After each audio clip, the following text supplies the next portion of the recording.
When you begin to make small changes back to thought, a new thought should lead to a new choice. A new choice should lead to a new behavior. A new behavior should create a new experience, and a new experience should create a new emotion. So we create long-term memories from strong emotional events.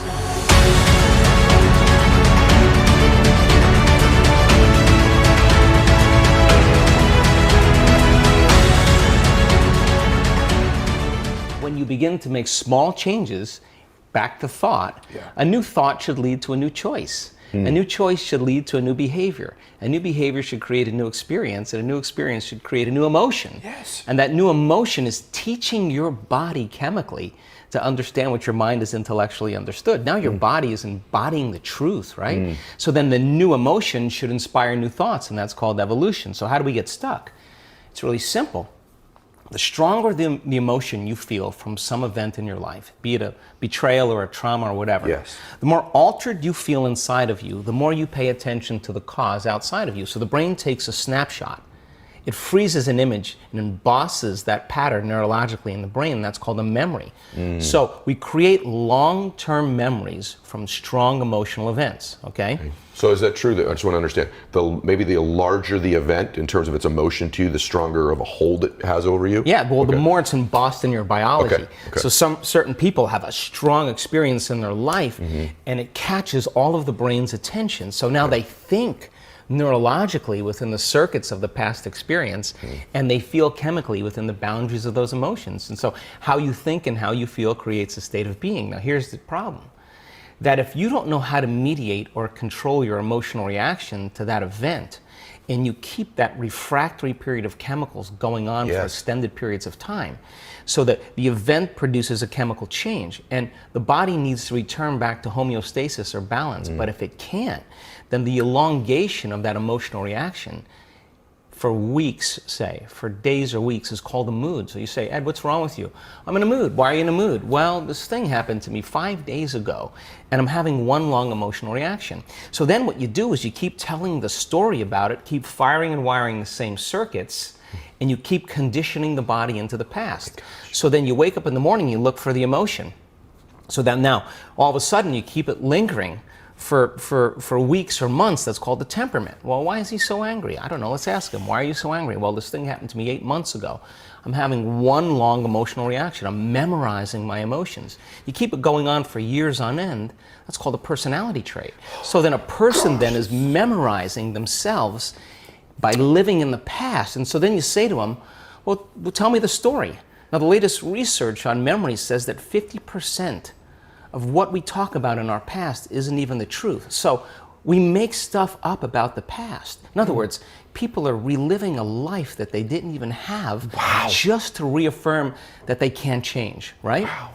So then what's the significance of this? Where you place your attention is where you place your energy. Period. So then the stronger the emotion that you have to some problem or condition or person in your life, the more you're paying attention to them. So they captured your attention. So you're giving your power away to that person, right? Because they're capturing your attention. So then there's an energetic connection to every person, everything in your past, present reality has your energy connected to it. So now, this is the significance. When a person really decides to be defined by a vision of the future instead of the memory of the past, the hardest part about it is all of a sudden becoming conscious and not making the same unconscious choice. So then, if you lower the volume to your frustration, to your hatred, to your anger, if you truly knew how to do that, if you lowered the volume to that emotion, you would take your attention off that person, which means you would begin to break those energetic bonds, and now you're taking your power back. You're calling energy back to you, and we've measured this, and all of a sudden it builds this bigger electromagnetic field around the person's body. That's energy to heal. That's energy to create a new future with, right? And then if you didn't want to lower the volume to the emotion, then just take your attention off the person. And every time you take your attention off the person, if you became conscious of that, you wouldn't feel the emotion. Now the body, though, has been addicted to that emotion because you're using that person to reaffirm your addiction to hatred or frustration. And if that person died, you'd find another one. So then here you go now. So now you're in a position now where you begin to lower the volume to that emotion, And the body's going, wait a second, you've been doing this for the last 20 years, and all of a sudden you're just going to stop hating? And the body says, well, I've been conditioned this way, and conditioning is based on the past.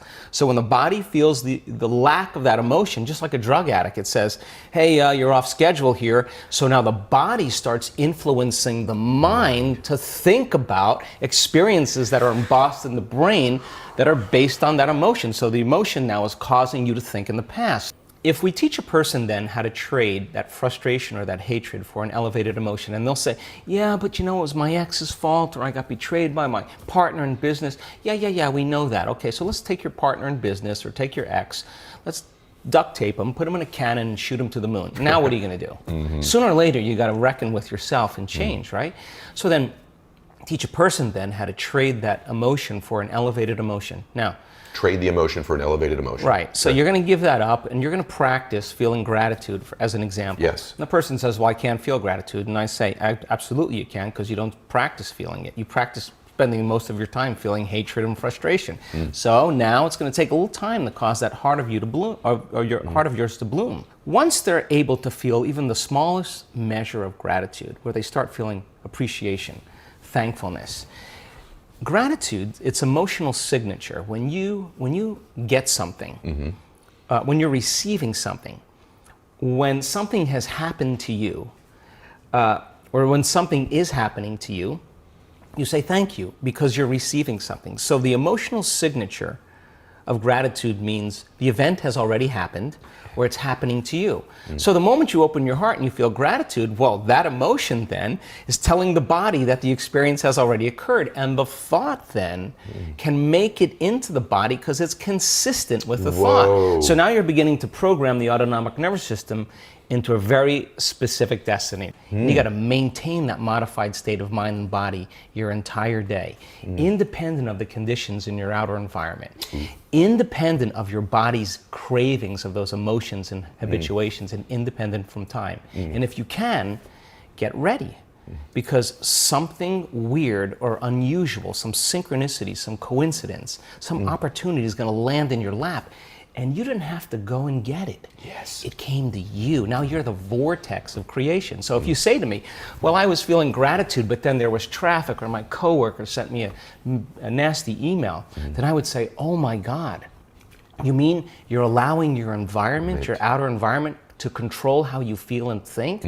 You're back to the unconscious program that you're the victim to your life. You got it. But when you start producing those outcomes in your life, you're going to pay attention to what you did inside of you, and you're going to believe more that you're the creator of your life and less of the victim of your life. That is so unbelievable, the way that I've never heard anybody ever say it like that before, because I've watched people who's, this person's caused this insecurity in their life.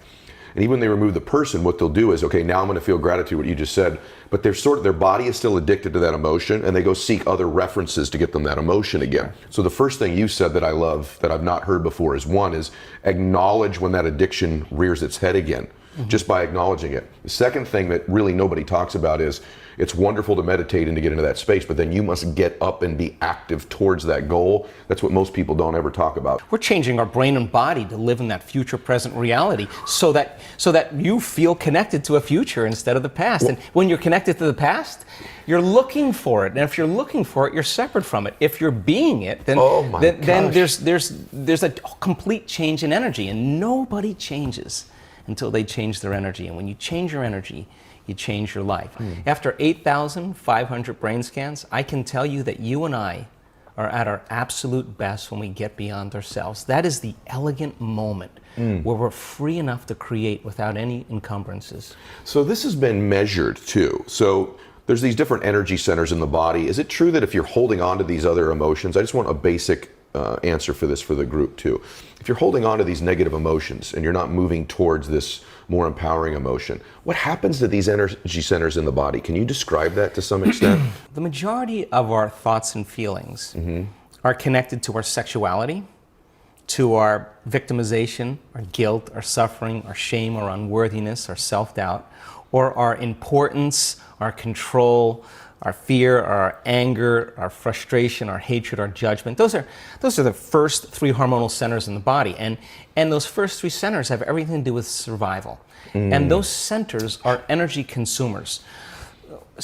orgasm, digestion, stress is a lot of energy that we're drawing from our very vital life force, our resource of light and information, and we're turning it into chemistry, and we're literally robbing the body's energy, right? So then living like that for the short term is okay, because the body can move back to homeostasis, it can restore itself, but when we're overdoing that consistently, then there's no energy for growth and repair, because you're living constantly in survival. So again, you can eat all the right food, you can do all the right things, but if you're living in anxiety and fear and you're viewing your world from the worst case scenario that could possibly happen, because that's what you do in survival, there's no energy for growth and repair. Hey guys, thanks for sticking around. If you'd like more, click the videos right here. They're exactly what you need to see next. And if you're new here, hit subscribe and become a part of the Max Out community. And tell me what you think about the videos in the comments below. I read all of them every week, and I select winners that get all kinds of prizes, gear, coaching calls with me. Make a comment.